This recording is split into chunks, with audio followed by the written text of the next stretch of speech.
Alright guys, it's Tuesday. Last night I made a video, and this morning I got a message that I got more parts coming in, so I deleted this morning that video. So today is Tuesday, April 28th, and yeah, so I figured, instead of just putting that video of the case, the new driveline case, I wanted to talk also about what I just picked up today. And this is it's a 7mm crank, and of course I've already got the 4mm crank. This is for the 421cc Banshee, and I got that from Driveline as well. And then of course this is a 7mm crank, and so there's a company that Lane over at Driveline, he's got a company that makes these crankshafts for him to his specs. They are trued, they are welded, and they have the upgraded bearings. They're called Koyo. They're Japanese bearings, eight bearings, and the factory OEM bearings on the stock cranks are 7-ball bearings, where like I said, these are 8. So they are the upgraded bearings, and they are to the specs that Driveline is asking for. So yeah, these are good crankshafts. I forget what I paid for that one. I believe this one here, the 7mm, is $5.99. I think the 4mm is a little bit cheaper. And then of course, yesterday so today I ended up getting that, and yesterday I got this Driveline engine case. Now this one here, I had, well, when if you go on their website, obviously they've got a lot of different choices, variations that you can get. And the case that I chose is the one that's trenched. So it's trenched for a 7mm or a 10mm crank, and they have a machine. It's a CNC machine that does it, and then they also they got the CNC machine that actually works. It does like porting on these transfer ports areas where the cylinders bolt down on there, and it all matches up. These are basically CNC ported for a cub or a servo. So yeah, it's already done. And in fact, just for shits and giggles, this is an old gasket. These are pre-cut for my 391cc engine, my OEM race engine. And you can see it's basically, let me try to line it up. You can see it's a perfect fit. My OEM cylinders were so hogged out. They're basically a cub. It's a cub cylinder, but they don't have the triple ports. They got the boost ports, but no triple ports. So anyway, that's where I'm going to make a lot more power with the Assassin 2 cylinders. And I've got for this 4mm, I already have, and I had a previous video. I do have the cylinders. They are ported. I already talked about all that kind of stuff. So the 421, I do have more parts coming for the 421. And it's supposed to be here sometime this week. And then hopefully in May, I can get the 421 up and running. The 443 is, obviously, I've got a lot more parts to get. Pretty much everything here on this clutch side. I've got everything for the kicker, almost everything for the clutch side, pretty much everything for the crank side.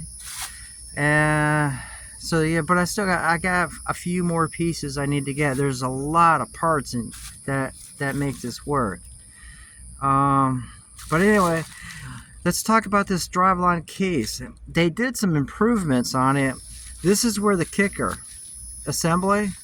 And this area they added some material here to strengthen it, because the OEM case, if you have, high compression,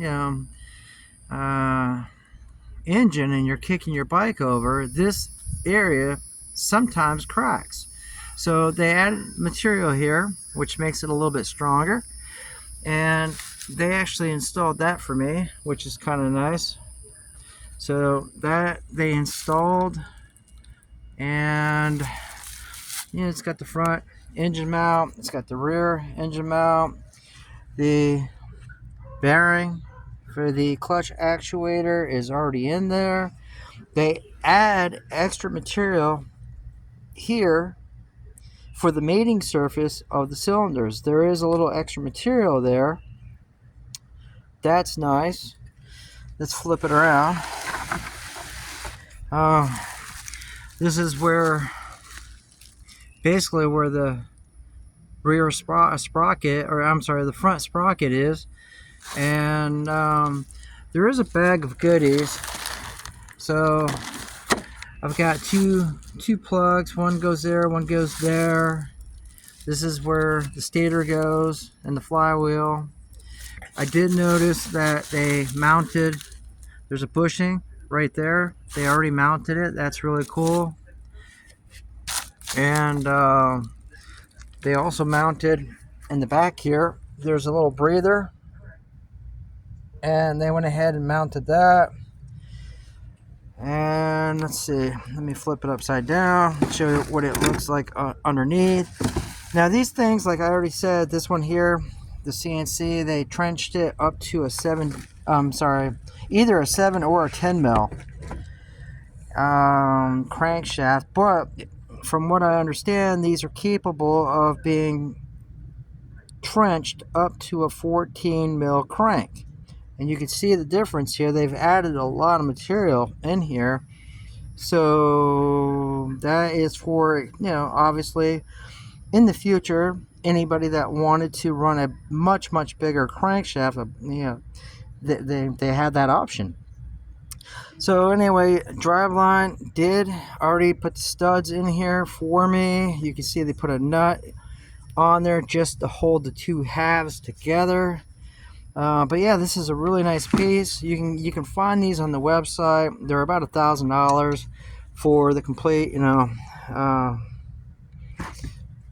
case with all the studs.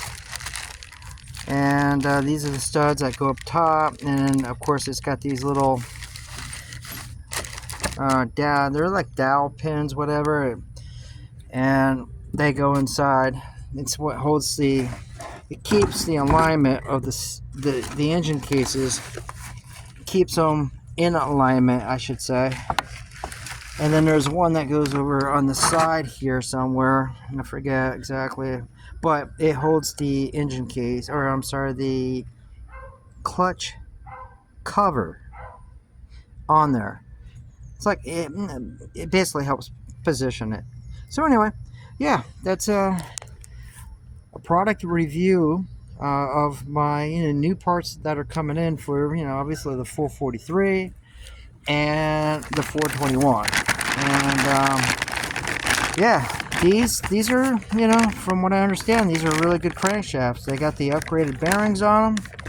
They are trued, they're welded, and the company that Lane has, that they're doing them, they're building them, and obviously they're not shabby. They're quality crankshafts. So I ended up, you probably guys noticed, I'm buying most of my stuff from Driveline now. It's because I like how he's running his business.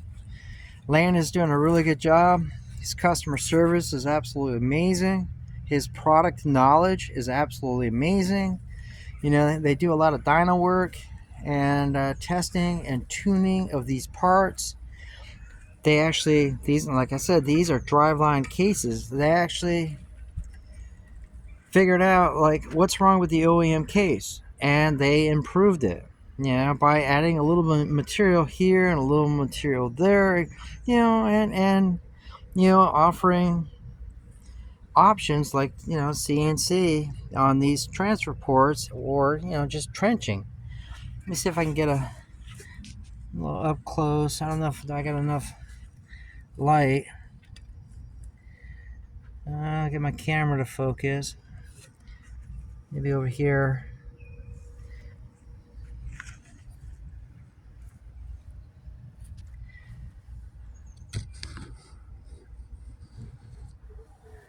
Alright guys, like and subscribe. I'll see you guys on the next video.